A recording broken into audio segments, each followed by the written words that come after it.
अस्सलामु अलैकुम वरहमतुल्लाहि वबरकातुहू। नहमदुहू व नुसल्ली अला रसूलिहिल करीम, अम्मा बाद।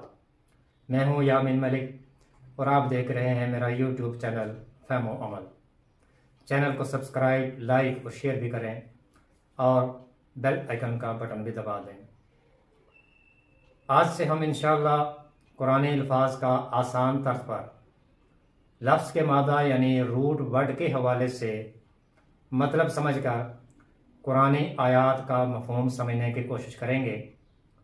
हमें जो कि हर लफ्ज़ का मतलब उसके रूट वर्ड या मादा के मुताबिक समझना है, तो इसके लिए ज़रूरी है कि इनकी अहमियत के बारे में हमें इल्म हो कि ये जो रूट वर्ड या मादा है ये क्या होता है, और रूट वर्ड या मादा को समझना क्यों ज़रूरी है।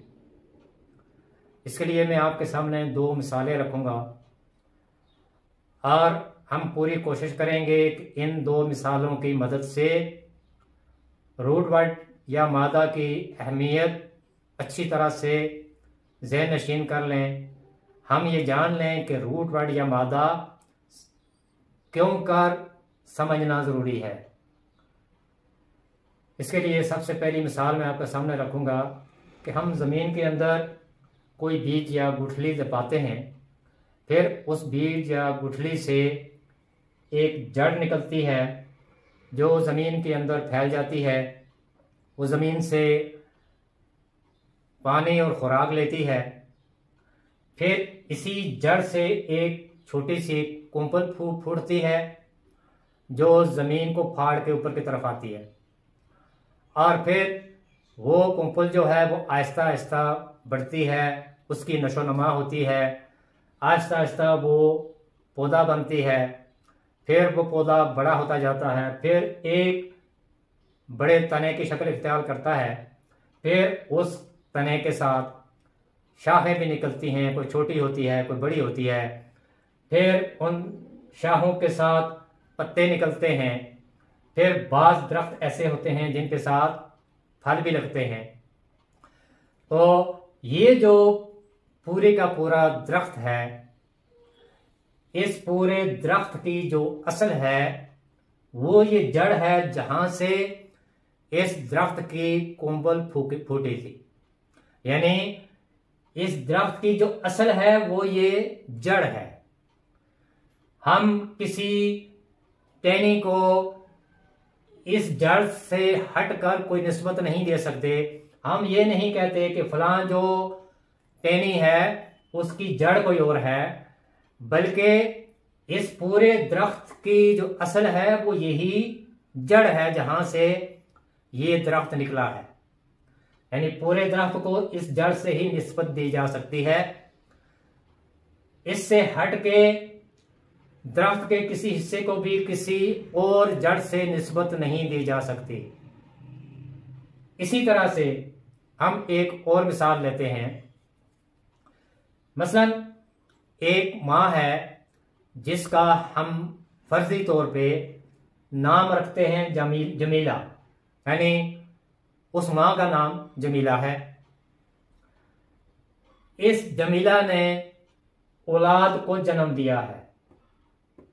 जिस तरह ये जो जड़ है जिससे ये पौधा निकला था, शाखें निकली थीं, पत्ते निकले थे, फल निकला था, इसी तरह से ये जो माँ है, इस माँ ने औलाद को जन्म दिया है, और इस माँ की औलाद से एक बेटा है जिसका नाम तलाल है, एक बेटी है जिसका नाम मरियम है। एक बेटी है जिसका नाम आयशा है, एक बेटा है जिसका नाम दानियाल है, और आखिर में ये एक बेटी है जिसका नाम मोमिना है। अब ये जो औलाद है इसमें कोई लड़का है, कोई लड़की है, कोई मुज़क्कर है, कोई मुअन्नस है, सबके नाम अलग हैं, सबकी शक्लें अलग हैं, कोई छोटा है कोई बड़ा है, लेकिन इस सारी औलाद की जो निस्बत है वो इस माँ के साथ है। इस सारी औलाद की पहचान ये इनकी माँ है जिसका नाम जमीला है, जिसने इस औलाद को जन्म दिया है। इसकी औलाद में से किसी को भी किसी और माँ से निस्बत नहीं दी जा सकती, इसलिए कि इस औलाद को इसी माँ ने जन्म दिया है, इसी माँ से पैदा हुए हैं ये, और जिस माँ ने इनको पैदा किया है यही माँ इनकी पहचान है, इसी माँ से इनकी निस्बत है। इस औलाद को किसी और माँ से निस्बत दी ही नहीं दी जा सकती। बेशक इसमें कोई छोटा है कोई बड़ा है, सबके नाम अलग हैं और सबकी उम्रें अलग अलग हैं, लेकिन इसके बावजूद इनकी निस्बत इसी माँ के साथ है जिसने इनको पैदा किया था, यानी इस माँ ने ही सारी औलाद को जन्म दिया था।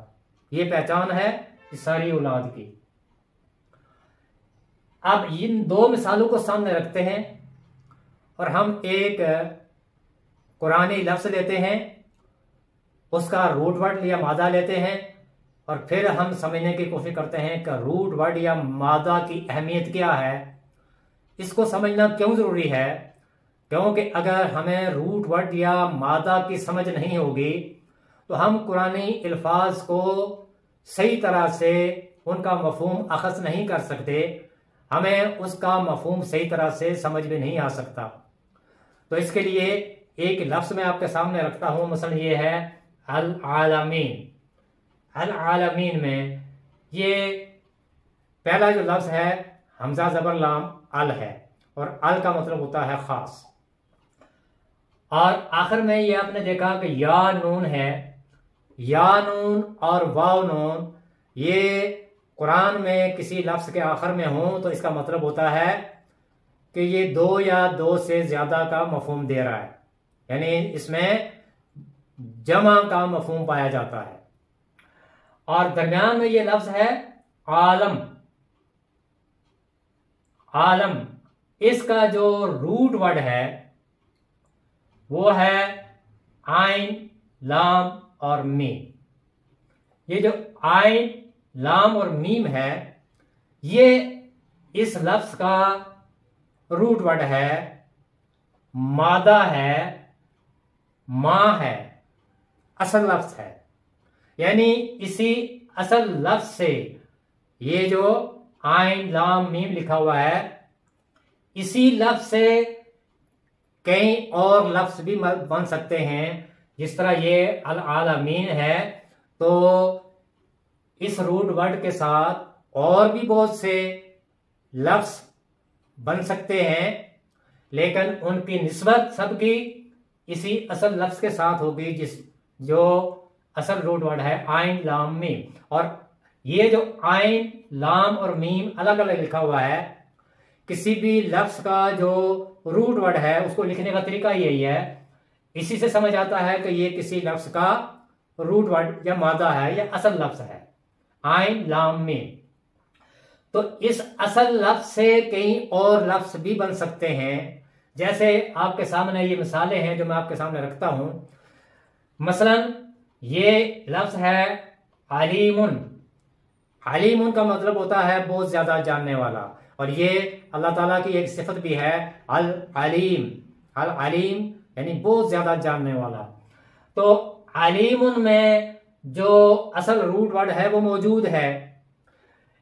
ये जो लफ्ज है इसकी शक्ल बदली है, यहां था आलमीन, यहां है अलीमुन। शक्ल बदली है, हरूफ की तरतीब बदली है, लेकिन जो असल लफ्ज है, जो असल रूट वर्ड है, वो इसके अंदर मौजूद है, आइन लाम मीम। और आइन लाम मीम का जो असल मतलब होता है वो क्या है? आलम। आलम का मतलब क्या होता है? हर वो शय जिसके जरिए किसी चीज का इल्म हासिल किया जाए, इसको आलम कहते हैं। यानी हर चीज का एक नाम है, वही नाम उसकी पहचान है। कायनात में हर चीज का एक नाम है, यही इल्म है, यही जानना है। तो आलम से ही इल्म है, यानी किसी चीज को उसके नाम से पहचानना, तो इसी से इल्म है, यानी किसी चीज को जानना या पहचानना। तो ये जो असल लफ्ज है आइन लाम मीम, यानी जानना पहचानना, ये हर लफ्ज के अंदर मौजूद होगा जिसके अंदर आइन लाम मीम मौजूद है, असल रूट वर्ड मौजूद है। शक्ल बेशक अलग अलग हो, जैसे यहां अल आलमीन है, लेकिन यहां पे शक्ल बदल गई, लफ्ज की शक्ल बदली है, हरूफ की तरतीब बदली है, लेकिन जो असल रूट वर्ड है वो इसके अंदर मौजूद है। मसलन आइन लाम मीम, ये असल रूट वर्ड है, यहां पे ये मौजूद है आइन लाम और मीम, लेकिन हरूफ की तरतीब बदली है। रूट वर्ड इसके अंदर मौजूद है उसी तरह से आइन लाम मीम, और अपने असल माना के साथ। उस माना के अलावा इसका कोई और माना नहीं किया जा सकता जो लुगत में, लुगत की किताबों में या अहले लुगत के यहाँ आइन लाम मीम का मतलब लिखा हुआ है, वही माना इसके अंदर मौजूद होगा। इससे हटके कोई और माना नहीं लिया जा सकता। तो अलीमुन में भी क्या है? बहुत ज्यादा जानने वाला, यानी इल्म, आइन लाम मीम ये मौजूद है, जानना। इसी तरह से ये है आलाम। आलाम आलम की जमा है, और आलम कहते हैं झंडे को, निशानी को। इसके अंदर भी क्या है? ये जो देखें कि अल्फाज की तरतीब बदली है, लफ्ज की शक्ल बदली है, लेकिन इसके अंदर जो असल लफ्ज है वो मौजूद है, और वो आइन लाम मीम है। आइन लाम मीम इसके अंदर उसी तरह से मौजूद है, आइन लाम मीम, इल्म, जानना। अब इस तरह से है मुअल्लिमुन। मुअल्लिमुन में भी ये जो असल रूट वर्ड है ये मौजूद है, आइन लाम मीम, इल्म, इल्म जानना। मुअल्लिमुन का मतलब होता है सिखाने वाला, सिखाने वाला। इसके अंदर भी जो असल रूट वर्ड है वो मौजूद है, यानी असल रूट वर्ड जो है वो अपनी असल शक्ल में मौजूद है, सिर्फ लफ्ज की शक्ल और हरूफ की तरतीब बदली है। मुअल्लिमुन में भी आइन लाम मीम जो असल रूट वर्ड है वो मौजूद है, असल लफ्ज के माना के साथ, यानी इल्म, जानना। इस तरह ये है मालूम। मालूम का मतलब होता है जाना पहचाना। इसके अंदर भी ये देखें कि लफ्ज की शक्ल बदली है, हरूफ की तरतीब बदली है, लेकिन जो असल लफ्ज है वो इसके अंदर मौजूद है, आइन लाम मीम, अपने असली जो माना है उसके साथ। मालूम का मतलब होता है जाना पहचाना। असल रूट वर्ड इसके अंदर मौजूद है, आइन लाम मीम, यानी जानना। इस तरह से ये है अल्लमहु, सिखाया उसे।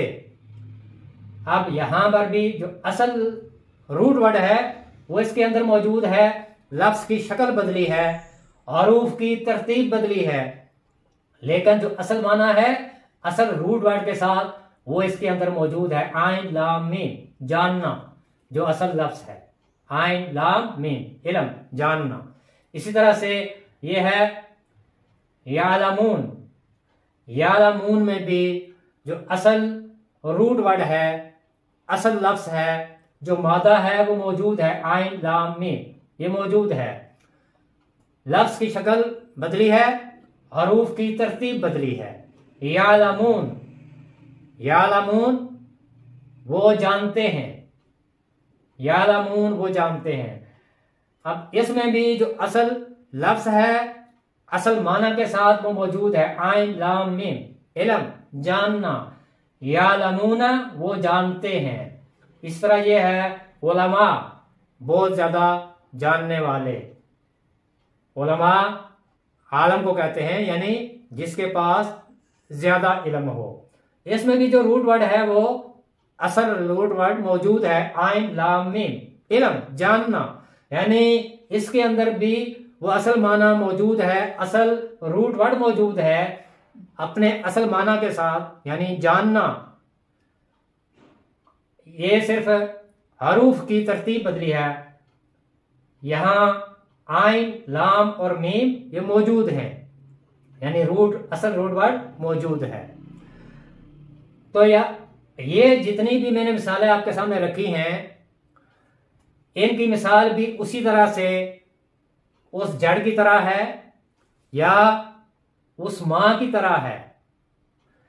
जिस तरह इस दरख्त की जो असल है ये जड़ है, जिस तरह इस सारी औलाद की जो असल है वो उनकी मां है जो जड़ की हैसियत रखती है, इसी तरह से किसी लफ्ज का जो रूट वर्ड है, मादा है, वो लफ्ज की शक्ल कोई भी हो वो उसके अंदर मौजूद रहता है, अपनी असल शक्ल में मौजूद रहता है। जैसे ये जितने भी अल्फाज आपके सामने मैंने पेश किए हैं, इनके अंदर असल लफ्ज जो है आइन लाम मीम, जिसे हम रूट वर्ड कहते हैं, मादा कहते हैं, मां कहते हैं, असल लफ्ज कहते हैं, वो हर एक के अंदर मौजूद है।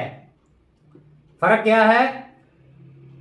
अल्फाज की शक्ल बदली है, हरूफ की तरतीब बदली है, लेकिन जो असल माना है इल्म वो इन सब के अंदर मौजूद है।